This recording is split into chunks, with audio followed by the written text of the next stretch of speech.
I attended my best friend's baby's first birthday. She offered me a slice of cake. My neighbor baked it special. I'm a toxicologist. I noticed the smell and panic flooded through me. I grabbed her arm hard. Don't let anyone eat that. The cake was poisoned. The smell hit me before the knife touched the frosting. Lydia was standing there with her hand on the cake server, smiling at the 15 guests crowded into her small dining room, and all I could think was that something was wrong. Terribly, chemically, unmistakably wrong. My training kicked in before my brain could catch up.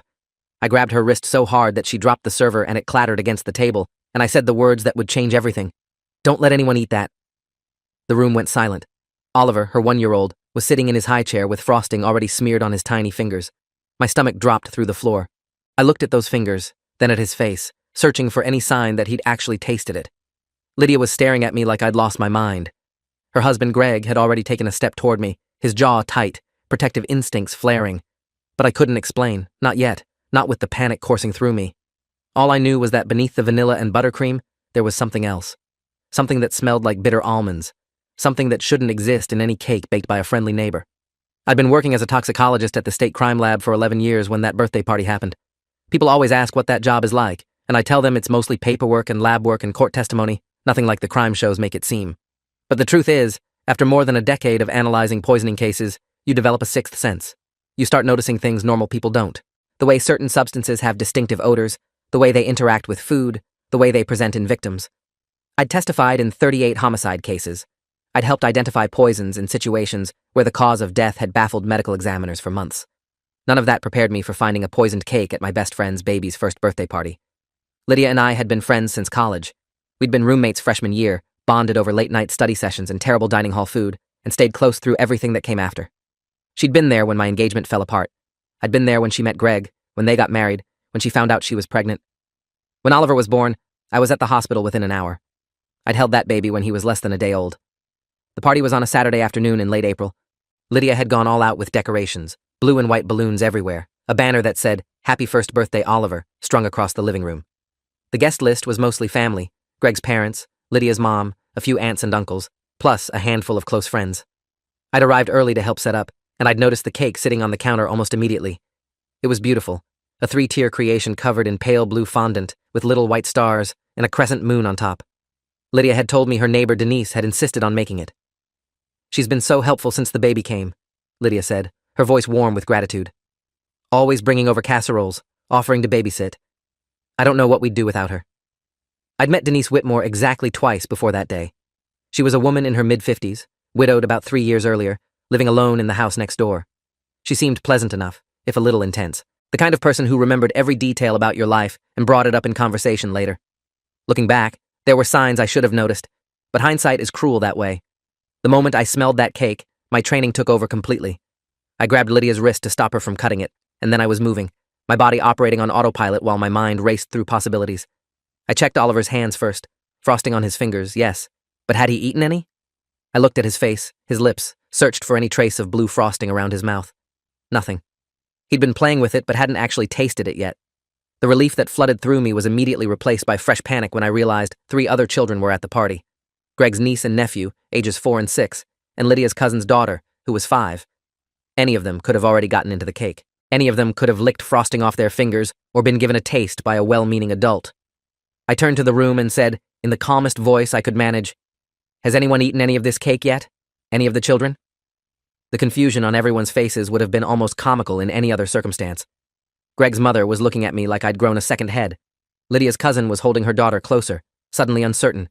Greg stepped forward then, his voice low and controlled but clearly annoyed. "Nathan, what the hell is going on? You just ruined the cake cutting and you're scaring everyone." I understood his frustration.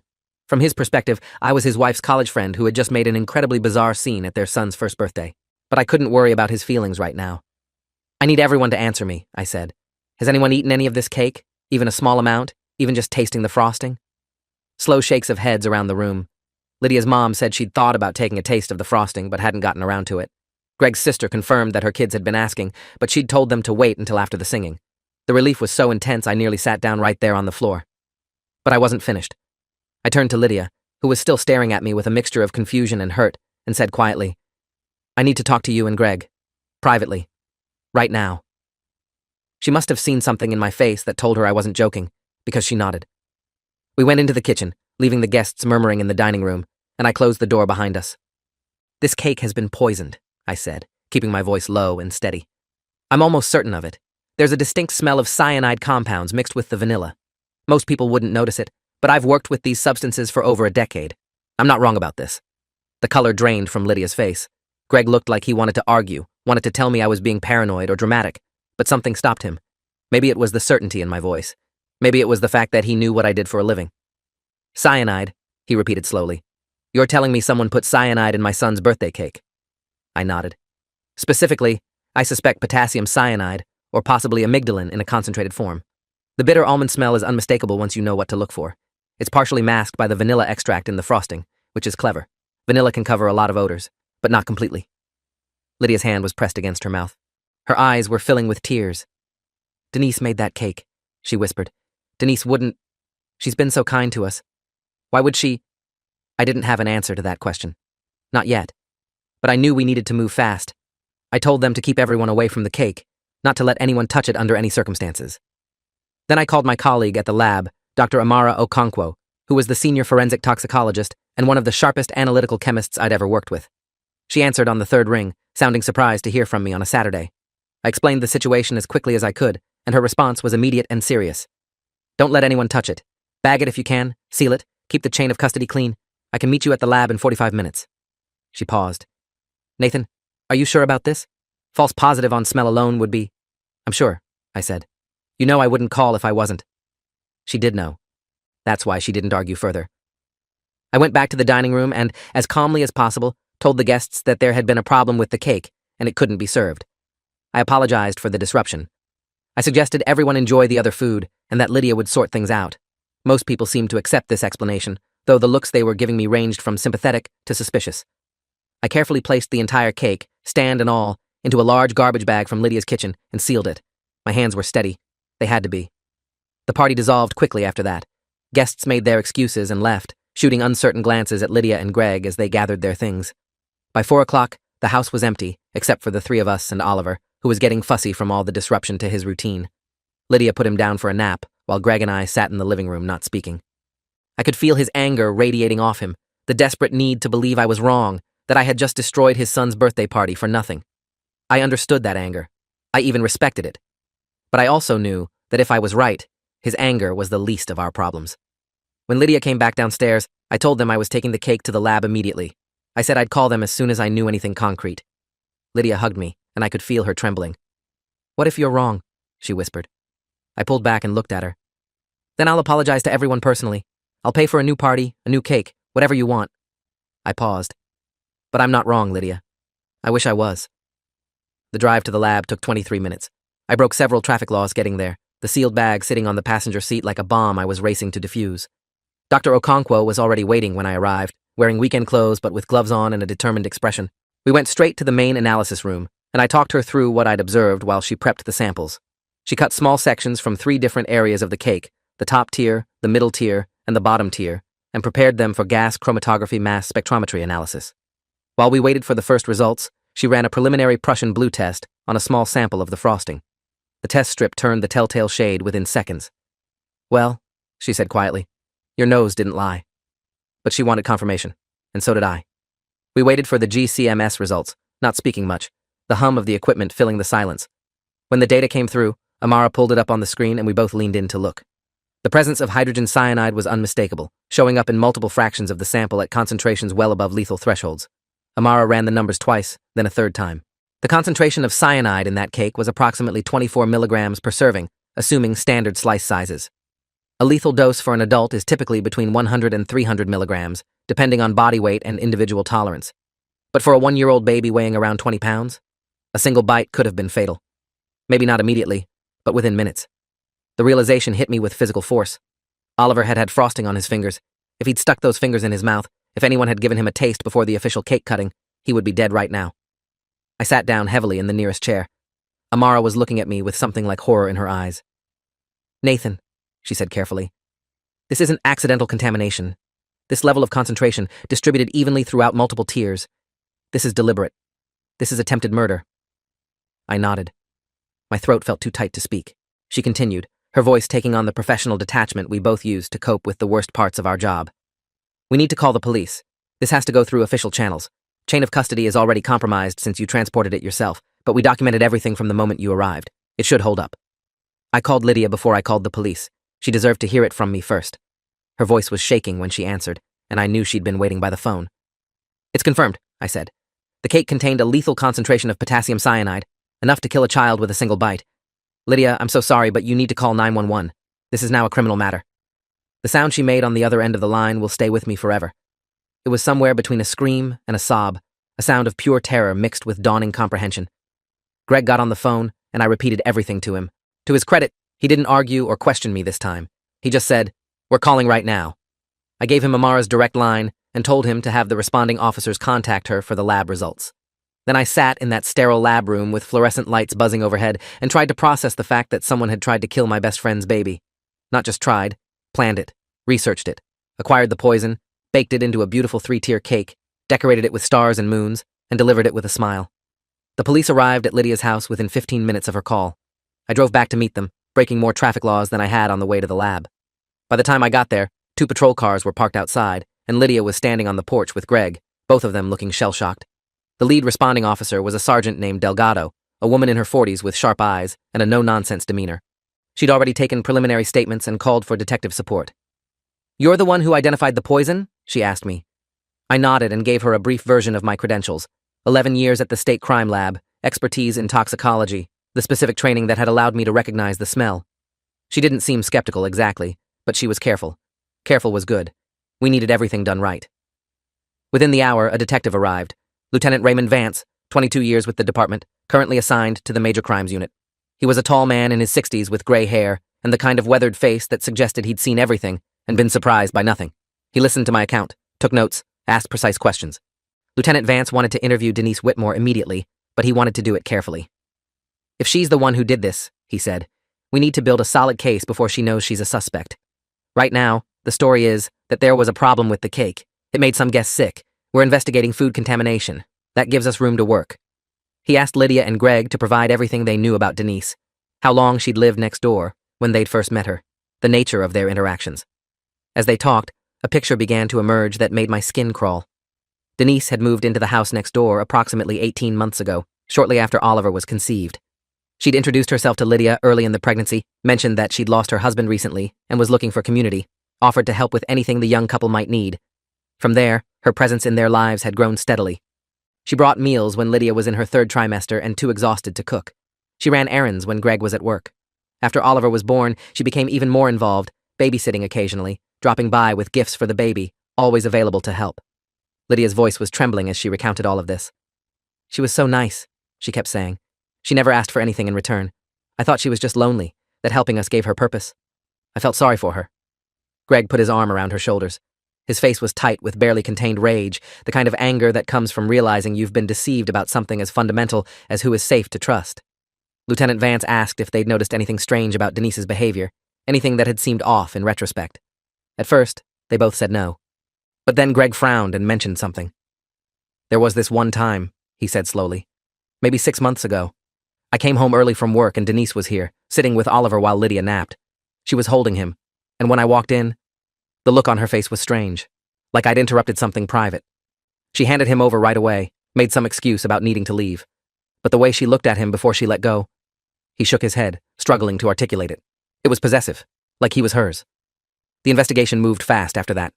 Lieutenant Vance coordinated with the district attorney's office to obtain search warrants for Denise's home. A forensic team from the crime lab, a different unit than mine to avoid any conflict of interest, was put on standby. Background checks were initiated. I stayed at Lydia's house, unable to leave, feeling responsible for seeing this through. It was well past midnight when Lieutenant Vance called to update us. The background check had returned something disturbing. Denise Whitmore was not her real name. She'd legally changed it 7 years ago, shortly after the death of her son. Before that, she'd been Denise Fairbanks, and her son had been Thomas Fairbanks, age 4 when he died. The cause of death was listed as accidental drowning. But here was the thing that made Lieutenant Vance's voice go flat and careful. Thomas had died in the backyard swimming pool of a babysitter. A babysitter named Lydia Porter, who was 18 years old at the time and working her first summer job before starting college. Lydia's face went white when we told her. For a long moment, she didn't speak, didn't move, just sat there staring at nothing while the information settled into her brain. Then she started to shake, a full-body tremor that made the couch cushions vibrate. "I remember him," she whispered. "I remember Tommy. Oh, God." She'd been babysitting for the Fairbanks family 3 times a week that summer. They had a pool in the backyard. Tommy was 4 years old, energetic and curious, difficult to keep track of. On the afternoon it happened, Lydia had turned her back for maybe 2 minutes to answer a phone call inside the house. When she came back out, Tommy was floating face down in the pool. She'd jumped in, pulled him out, tried CPR, called 911, but it was too late. The official investigation had ruled it an accident. No charges were filed against Lydia. The Fairbanks family had been devastated but hadn't blamed her publicly, at least not at first. Lydia had spent years in therapy dealing with the guilt, working through the trauma.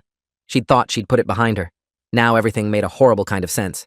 Denise Fairbanks, mother of the boy who drowned, had tracked Lydia down, changed her name, moved in next door, spent a year and a half building trust, building access, waiting for the perfect moment.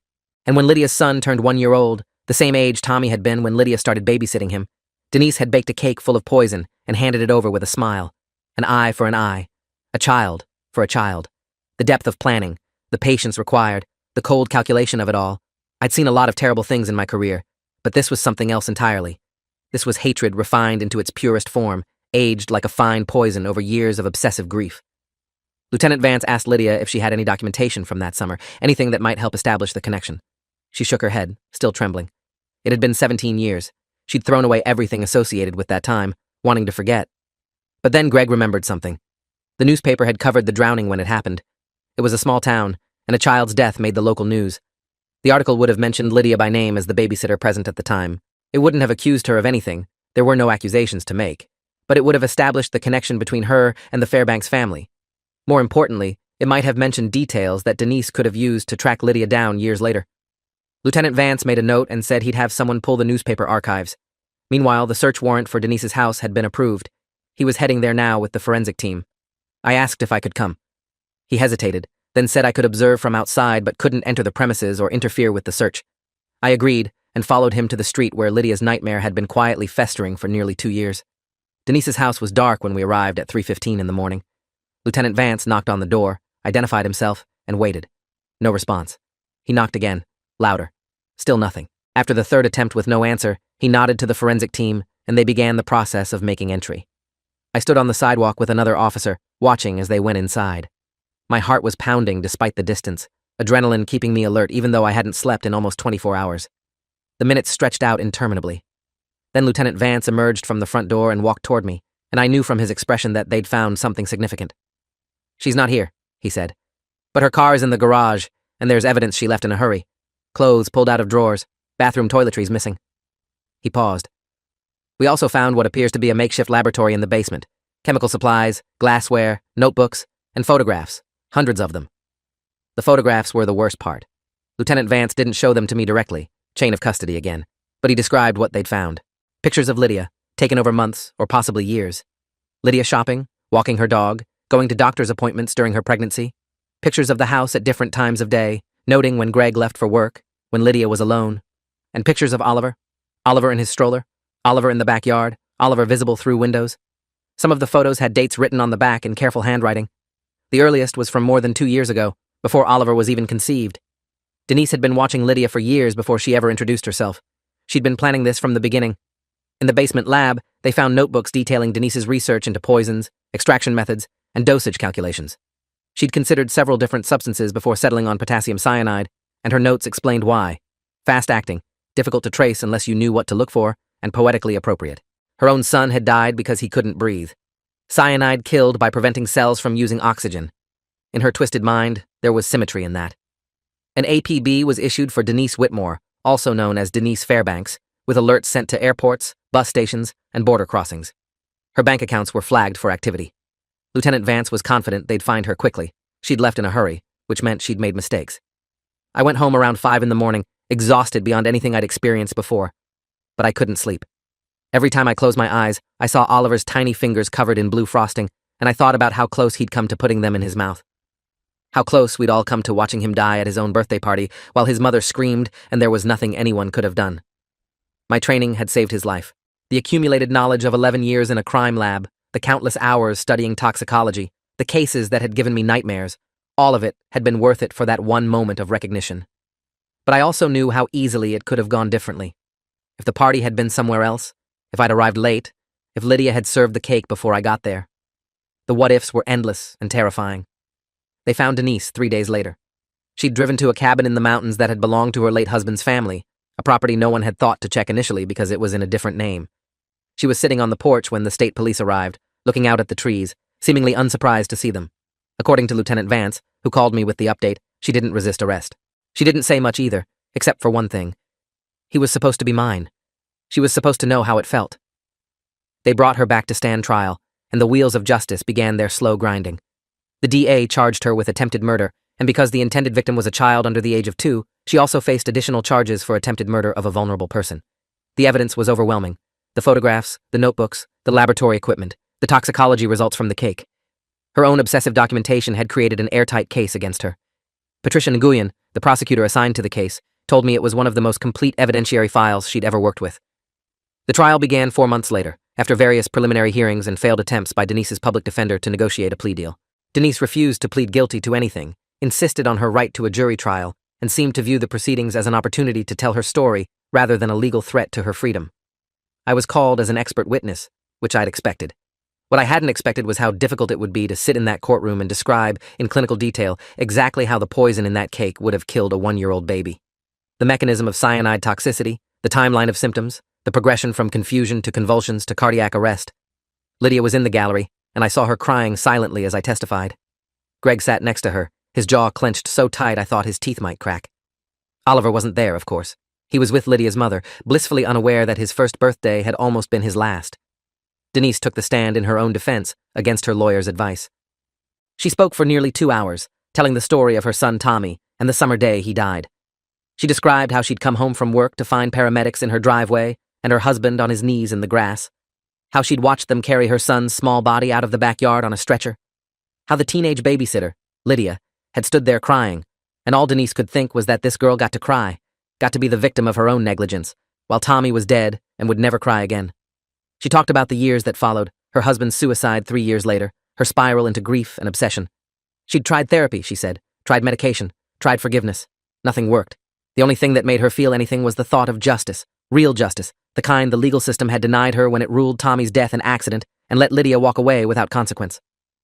By the time she started talking about finding Lydia, moving next door, becoming part of her life, the jury was visibly disturbed. Some of them were parents themselves. You could see it in their faces, the way they recoiled when Denise described watching Oliver through windows, noting his routines, calculating the perfect moment to strike. She wasn't remorseful. She wasn't even trying to appear remorseful. She seemed to think that if she could just make them understand the depth of her loss, they would see her actions as justified. She took everything from me, Denise said, looking directly at Lydia in the gallery. She took my son. She got to go to college, get married, have a baby of her own. She got to live like nothing happened while I had nothing left. Don't you understand? She should have paid. Someone should have made her pay. The prosecutor, Patricia Nguyen, handled the cross-examination with surgical precision. She established that Lydia had been a teenager at the time of Tommy's drowning, that she'd tried to save him, that the investigation had found no evidence of negligence or wrongdoing. Patricia presented the findings from Denise's basement laboratory, the meticulous notes describing her poison research and dosage calculations. She asked Denise directly, "You knew that the concentration of cyanide in that cake was sufficient to kill a child, didn't you?" Denise answered without hesitation, "Yes, that was the point." The jury deliberated for less than 3 hours, guilty on all counts. At sentencing, the judge gave her 35 years without the possibility of parole, citing the premeditated nature of the crime, the vulnerability of the intended victim, and Denise's complete lack of remorse. She was 61 years old. She would likely die in prison. I was in the courtroom for the sentencing, and I watched her face as the judge pronounced the number. She didn't react at all. Just sat there with the same flat, empty expression she'd worn throughout the trial. I'd seen a lot of criminals in my career, testified in dozens of cases, encountered people who had done terrible things for terrible reasons. But Denise Whitmore frightened me in a way none of the others had, because her hatred hadn't burned hot. It had frozen into something patient and methodical, something that could wait for years, could smile and bring casseroles and babysit infants while calculating exactly how to destroy them. After the trial, life went back to something approximating normal, though it could never be the same. Lydia and Greg sold their house within 6 months. They couldn't bear to live next door to the place where Denise had watched them, planned her revenge, baked her poison cake. They moved across the city to a new neighborhood where no one knew their story. Oliver grew and thrived, blissfully unaware of how close he'd come to never growing at all. Lydia started seeing a new therapist, one who specialized in trauma. She told me once that the hardest part wasn't the fear, it was the guilt. I keep thinking about Tommy, she said, her voice barely above a whisper. I've thought about him for 17 years, but now it's different. Now I think about how his mother loved him so much that losing him broke her completely. And I think about how that broken woman tried to kill my son, and I don't know how to hold both of those things in my head at the same time. I didn't have an answer for her. I'm not sure anyone does. Dr. Amara Okonkwo and I published a paper together about the case, with identifying details removed, for a forensic toxicology journal. The focus was on the detection of cyanide compounds in food matrices and the importance of sensory recognition training for first responders and medical professionals. It was well received in our field, cited several times in subsequent literature. But I didn't write it for the citations or the professional recognition. I wrote it because I kept thinking about all the birthday parties, all the potlucks, all the shared meals where something terrible could be hiding in plain sight. I wanted other people to know what to look for. I wanted to give them the same chance that my training had given Oliver. Lieutenant Raymond Vance retired from the police force the following year, after 23 years of service. He told me at the retirement party that the Whitmore case had been one of the strangest of his career, and he'd investigated some genuinely strange things. The patience of it, he said, shaking his head. The years she spent building up to it. That's what gets me. Most killers, they act in the moment. They're impulsive. They make mistakes. She made a plan and stuck to it for years. That takes a kind of dedication most people can't even imagine. I've thought about his words a lot in the time since. What drives someone to that kind of dedication? Grief, obviously. Loss. The feeling that something unbearable has happened and the universe has failed to balance the scales. I understand grief. I've experienced loss. But I've never felt the urge to make someone else's child pay for my pain. I've never looked at an innocent baby and seen an instrument of revenge. Whatever was broken in Denise Whitmore was broken beyond anything I can comprehend, and I'm grateful for that incomprehension. It means there are depths of darkness I haven't had to explore. Oliver is 3 years old now. He's loud and curious and exhausting in the way that all 3-year-olds are, and every time I see him, I remember the feel of that garbage bag in my hands as I sealed the poisoned cake inside it. I remember the numbers on the GCMS readout, the concentration levels that would have stopped his tiny heart. I remember Lydia's face when I told her the results were confirmed. And I remember Denise Whitmore's flat, empty eyes as the judge sentenced her to spend the rest of her life in prison. Some people have asked me if I feel like a hero. I don't. Not really. I feel like someone who happened to be in the right place at the right time with the right training to recognize something terrible before it was too late. Luck and preparation colliding in a single moment that changed everything. If I'd arrived at that party 5 minutes later, if Oliver had put those frosting-covered fingers in his mouth before I noticed the smell, if Lydia had served the cake before the official cutting, the outcome would have been different. The fact that none of those things happened isn't heroism. It's grace, or chance, or whatever you want to call the random forces that sometimes align to prevent tragedy. What I do feel is vigilant. More vigilant than I was before, more aware of the potential for harm hiding in ordinary places. I pay attention to my surroundings differently now. I notice things. Smells, textures, the way people look at each other, the patterns of behavior that might signal something wrong beneath the surface. Maybe that's paranoia. Maybe it's just the natural result of learning, viscerally and permanently, that danger doesn't always announce itself. Sometimes it bakes a beautiful cake and rings your doorbell with a smile. Lydia and I are still close. We talk at least once a week, see each other for dinners and holidays, maintain the friendship that started back in that college dorm room decades ago. But there's something different in the way she looks at me now. Not just gratitude, though that's part of it. Something deeper. Something that acknowledges the magnitude of what happened between us. I saved her son's life. That's not the kind of thing you can ever really repay or move past. It becomes part of the foundation of the relationship, a weight that both of us carry, a debt that can never be settled, because settling it would mean quantifying the value of a child's life. So we don't try to settle it. We just keep going, keep being friends, keep watching Oliver grow and celebrating his birthdays with store-bought cakes that Lydia inspects with excessive care before serving. She laughs about it now, calls herself paranoid, but I notice that she never asks anyone else to bake for her anymore, and I don't blame her at all. Looking back, I sometimes wonder what would have happened if I hadn't become a toxicologist. If I'd pursued a different career, followed a different path, never learned to recognize the smell of bitter almonds hidden beneath vanilla frosting. Oliver would be dead. Lydia would be destroyed. Denise would have gotten away with it, at least for a while, until some medical examiner thought to test for unusual compounds in a baby's autopsy. The cascade of pain would have rippled outward, touching everyone connected to that family, changing lives in ways I can barely imagine. But I did become a toxicologist. I did learn what I learned. And when the moment came, I was ready. That's the only version of events that matters now, the only reality we have to live with. Oliver is alive, Denise is in prison, Lydia is healing, slowly, and I'm still doing my job, still analyzing samples, still testifying in court, still carrying the knowledge that lets me recognize poison when I smell it. It's not a superpower. It's just training, dedication, and the willingness to trust my own senses even when trusting them means ruining a birthday party in front of 15 confused guests. There's a lesson in this story, though I'm not sure exactly how to articulate it. Something about paying attention, maybe. Something about trusting your instincts when they're screaming at you that something is wrong. Something about the way evil doesn't always look like evil. Sometimes it looks like a helpful neighbor with a beautiful cake. The world is full of dangers, obvious and hidden, and most of the time we navigate through them without incident. But every now and then, the universe puts you in a position where your specific knowledge, your particular skills, your unique perspective is exactly what's needed to prevent a tragedy. When that happens, you have to be brave enough to act. You have to be willing to look foolish, to cause a scene, to grab your best friend's wrist and tell her not to eat the cake even though everyone is staring at you like you've lost your mind. Because sometimes you're wrong and you owe everyone an apology. But sometimes you're right, and a little boy gets to grow up and live his life because you trusted yourself. If you made it this far, hit like. You've earned it.